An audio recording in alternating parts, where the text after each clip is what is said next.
Hello, everybody. On behalf of Women in Leadership Alberta chapter, welcome to our podcast called Lead Beyond Today, where we support women with tips, tools, and insights to empower them to greater potential in their leadership journey. I'm Shannon Mayer, founder of Creative Impact Consulting.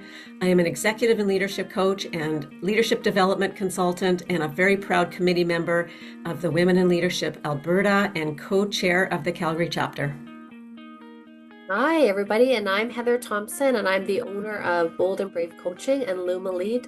And so I've spent the majority of my career in leadership roles. In the past few years, I've coached leaders across a wide range of positions. And I'm also a member of the Will Edmonton chapter here in Alberta. Today, we're going to dive into a topic that sits at the heart, I think, of leadership impact, that likability, competence, and double bind, and how these forces shape the way that leaders are perceived and evaluated, especially women. And it's my pleasure to introduce our special guest today is Lisa Bellon.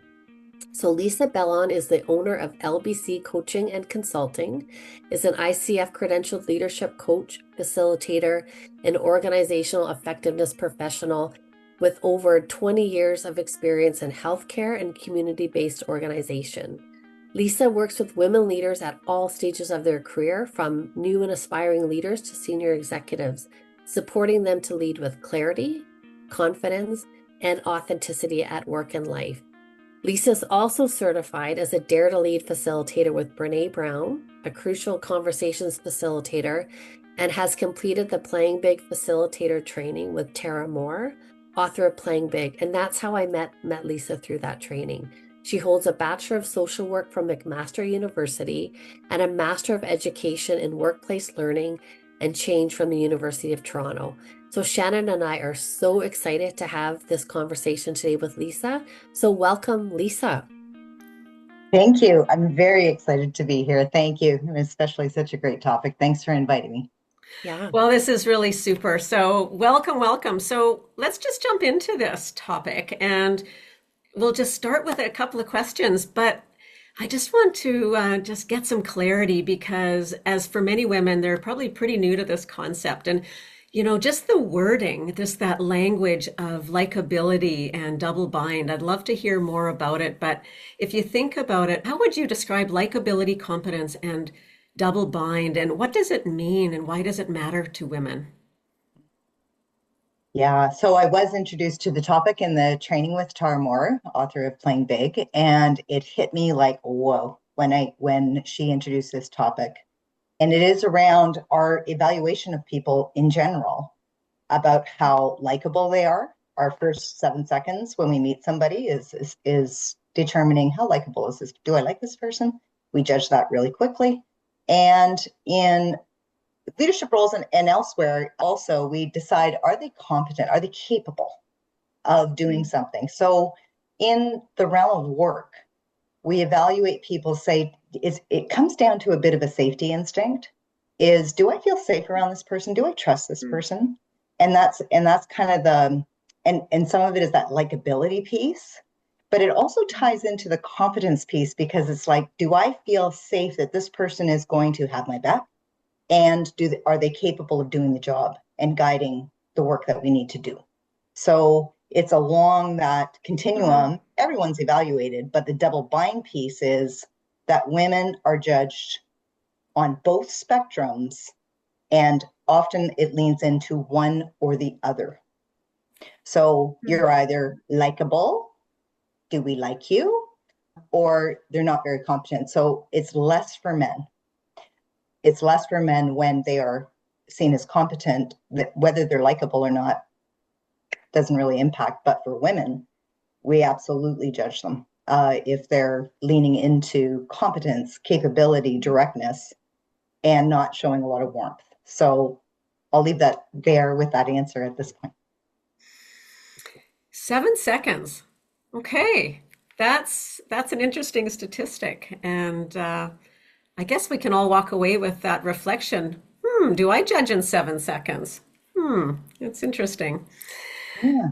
So, Lisa, so why is it that behavior seen as confident and decisive in men are sometimes labeled as too much for women? Yeah. here's where the gender socialization and the violation of our gender norms. So when we look at women being socialized to be nice, to be the good girl, to be likable, to be friendly with people, to be relationship oriented, when women step more into decisiveness, directness, there is this sort of contract around how we're socialized from that gender perspective. So that's why they're judged more harshly around it. And I it's just been internalized. I just want to add too, it's been internalized within us unconsciously, right? So that unconscious piece of it from a very young age. And up like recently, my daughter, who is grade 10, one of her classmates just received their evaluation, their midterm or end, and one of the comments was, "You need to focus on being more consistent with your mood." I'm only laughing because I don't think, I think Hmm. if we were, judging, giving that comment to a male, would we be talking about mood, right? And so it's interesting how, as women, even in our performance reviews, how we're judged differently around some of those feminine traits versus men, right? So we don't Yeah, talk yeah, about like, are you friendly? Are you nice? Are you, yes, those kind of feminine traits? And we don't talk about things like, are you a strategic thinker? Or are you a visionary? Or we don't typically get those comments. So it's yeah, interesting when we start to compare, yeah, what are the comments we get for females and what are the comments that yes, we get on males when we're reporting. So it's very, very yeah, interesting comments. And when we start to look around and notice those kinds of things, it can be a bit shocking yeah, how it's so different, right? In those yeah, performance reviews and how we're yeah. rated. Yeah. I was Yeah. just going to build on that around the performance appraisals is a really key point around, you asked earlier, Shannon, why it matters, is often around performance appraisals, and research has been done that women are often, the feedback they're getting is around their personality. Is you're too much or you're too quiet, right? Mm. Yeah. You're, being too direct, you're too abrasive, or you're being, you're not speaking up enough. And interestingly enough, referring back to Tara Moore, she had done a bit of a survey with all of her folks, and overwhelmingly, women said they've received both, right? Is that on some performance appraisals, they receive that they're too much, and on other, like, the variation happens. And so that becomes the double bind. It's like, what do we do here? So sorry, Heather, you were, Yeah. I think, going to proceed to another Yeah. question. But No, to I think that what's point, though, I had a yeah. client who had exactly the same thing, like two different leaders, two different performance appraisals, and the perception is different and they haven't changed. And it's just that interesting, conundrum that a lot of females leaders are finding, what assertive and aggressive, two very different connotations, but seen very differently compared to men. And Yes, yeah. yes, And yeah. and I think what's interesting, and I think we were talking about this, Lisa, maybe last week, though, it doesn't differ from women giving the performance review or males. Like when they look at the research, it's both women and men giving women that kind of feedback, right? And Yeah. so it's interesting to think about, Mm. it's a double bind, right? Around Mhm, that warmth piece or that mhm. confidence piece. And so how can we be both and how do we lean into that? And the fact that we can make a first impression so quickly in 7 seconds, and it takes multiple interactions after that to change Yeah. that perception, right? So Yes, very, really interesting. Yeah. yes, yeah. When you think about career moments, some of these key career moments, where do you think the double bind shows up most clearly? Mhm. Yeah. So we talked a little bit about performance appraisals. It definitely shows up in performance appraisals, and the research shows that. The other piece, though, is for early leaders who are transitioning into new roles that are leadership. Yeah. It shows up there. Even for women being promoted internally, it shows up there. And your comment, Heather, about the whether it's a male or female giving a performance review, Yeah. also when women are promoted, in fact, the women tend to be harder on other women.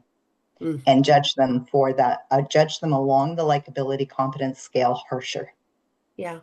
So And some interesting. of that, I had heard in some of the training is that when we work hard to be nice, right? We're hustling.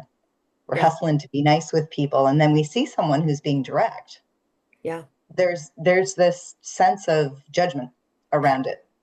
That's one aspect. And I think part of part of what I love about this work is actually releasing the brilliance in women and not being trapped by some of these things, but also women supporting women, Yeah. right? Is Yeah. being able to lean in when a woman is maybe showing up more directly to support them. We've all been part of the meeting after the meeting Yes. when discussions happen, particularly about a female leader, Yeah. and they were too direct, but we speak about them harshly. Yeah. And I would say it goes on the other spectrum too, is that when women are extremely likable and they lean heavily and they're leaders, the judgment happens about they're really nice person, but they don't know what they're doing, or they're not they don't fit this job. They're above their pay grade. We I don't know if you've heard those comments, but it swings both ways in Yeah. terms of women leaning Mm. into some of those spaces. Yeah. Yeah. One of the things that I also hear, around, you're really nice, and maybe Shannon, you can add on to this too from some of the people that we're coaching, but they'll often hear things like you're not strategic enough or you're not visionary enough. And so when we ask them, like, what does that look like? Right? What does that mean to be more strategic? Shannon, have you had that experience from coaching? I know I've had that with a few women. And so it's about how do we again, coach around this likability double bind piece. Yeah, definitely. How to be more strategic, how to raise our voice. That we talked about that already. Yeah, Absolutely. And just more work to be visible. yeah, In organizations, our visibility is gets us moving in our careers. And what does that look like? And what does that take to be visible? And how do we advocate? So a lot of conversations with clients is how to really be your own advocate too. yeah, And that really comes up a lot Yeah. for women. Yeah. Yeah. And I think that leads into, being your own advocate, and that whole likability piece. Some of the things that contribute, or the way that you can see it yeah, show up with women, is those undermining speech habits, right? yeah, Those ways that we undermine what we're saying, not really advocating for ourselves, as you said, Shannon, saying things like, I just want to, or I'm sorry, I'm sorry to interrupt you. When we want to make a statement, we phrase it as a question. Um, or the whole piece around what they call up talk, where we lilt our voice when we're making a statement, which leads the listener to think, is that a question? Do you really know what you're talking about? And part of that is that whole leaning too heavily into likability and yeah, diminishing ourselves. So there's nothing wrong with being likable. We want to be likable because, as we talked about it, people judge us. We want to lean into that warmth, but not at the cost of diminishing ourselves. And that's part of the work and the strategies around using language that is direct, warm, but direct, as opposed to decreasing the impact of what we're saying. yeah. And I think that's a great example of how, what are some subtle signs, right, that women use to self-censor or shrink to stay likable. And, when you introduce that idea or concept around undermining speech habits, a great example, right? And you've given some really good examples around that as well. Yeah. Mm-hmm. Does that make sense? That's another one. Yeah. Does that make sense? Ah, I know. I'm like, yes, And, it does make sense. Yes. right? Yeah. yeah. Yeah. And the intention is to not come on too strong, but Yeah. the impact is people thinking she's not sure of herself. Yeah. So, wanting to clarify. Yeah.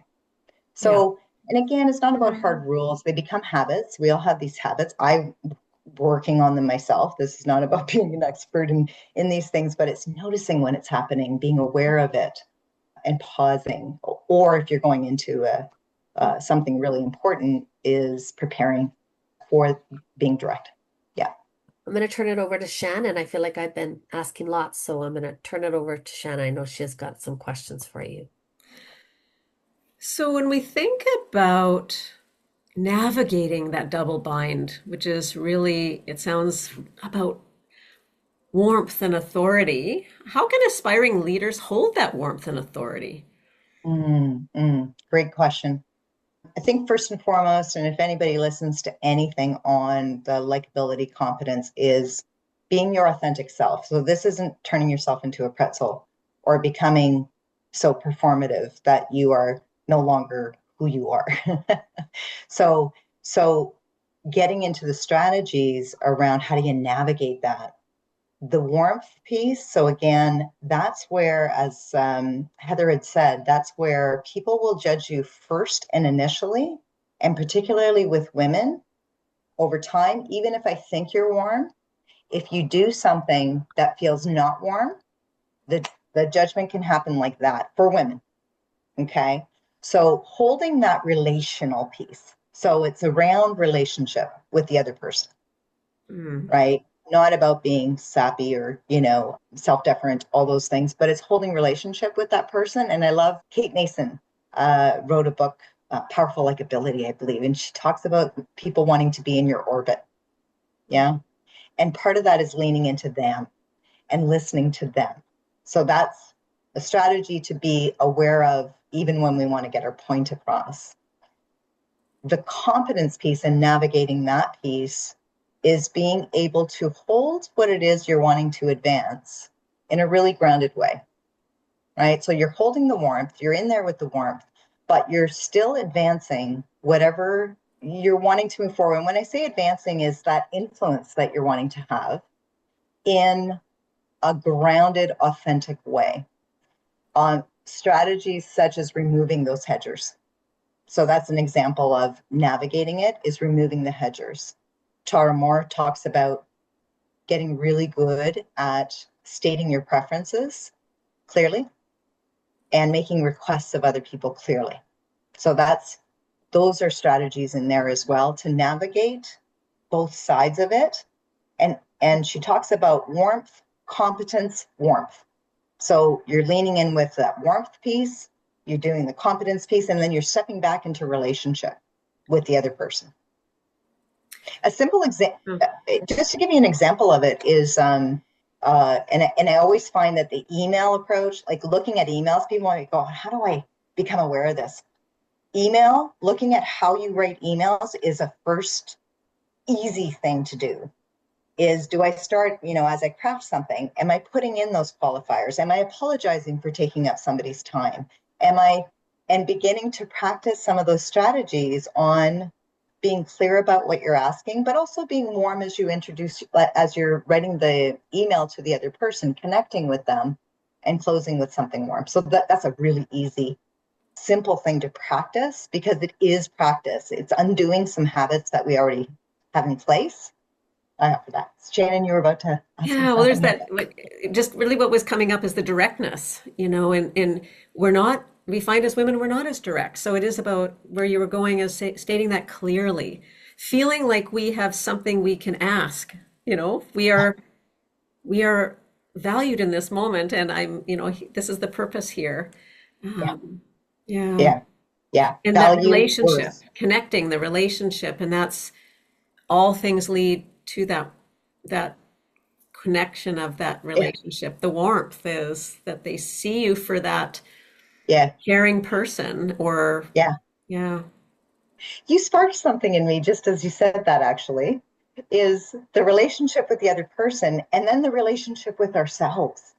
Mm, In that confidence piece, right? Is grounding ourselves in our relationship. That just occurred to me now as you were saying it. As it's yeah. not just about being in relationship with the other person. These are just my thoughts right now. But it's about being in relationship with ourselves, standing in our values, knowing that they're worthy, right? Yeah. And being able to state that clearly. Yeah. Yeah. Yeah. Thanks for that. Yeah. That these conversations can always spark up so many insights. I think it's great. Um, okay. So, are there any other practical strategies that you could share that women can use to project that confidence while staying authentic too? Mm. I would say so. We haven't really talked about our physical presence, right? Is recognizing just those simple pieces of sitting tall, shoulders back. Mm. If you're in a meeting that you know is contentious, or you're feeling, placing your hands on the chair as you sit in there, sitting tall. Simple things like that can help ground you in that clear Mm. message that you want to send. Another strategy as well is calming our nervous system down. So in those situations is being able simple things like breath and those pieces, because often when we are leaning too heavily into one side or the other, our safety instinct is activated for some reason. We feel fear, right, in terms of showing up in a certain way.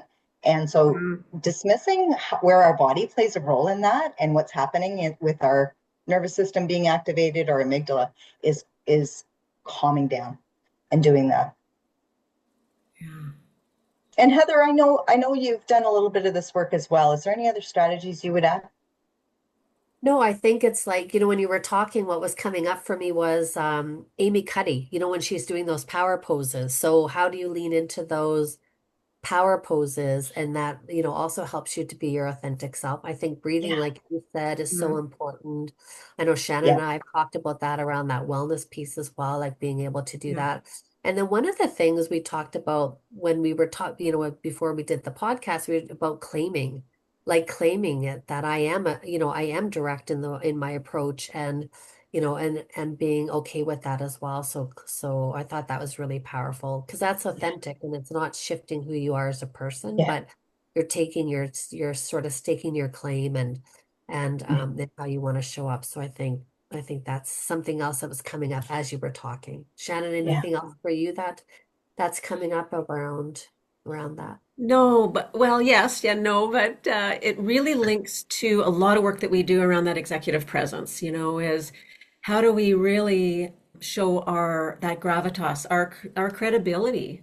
And there's the little physical ways, how we literally show up, Yeah, coming forward with our body language, looking the part. All of these little judgments that play a big role.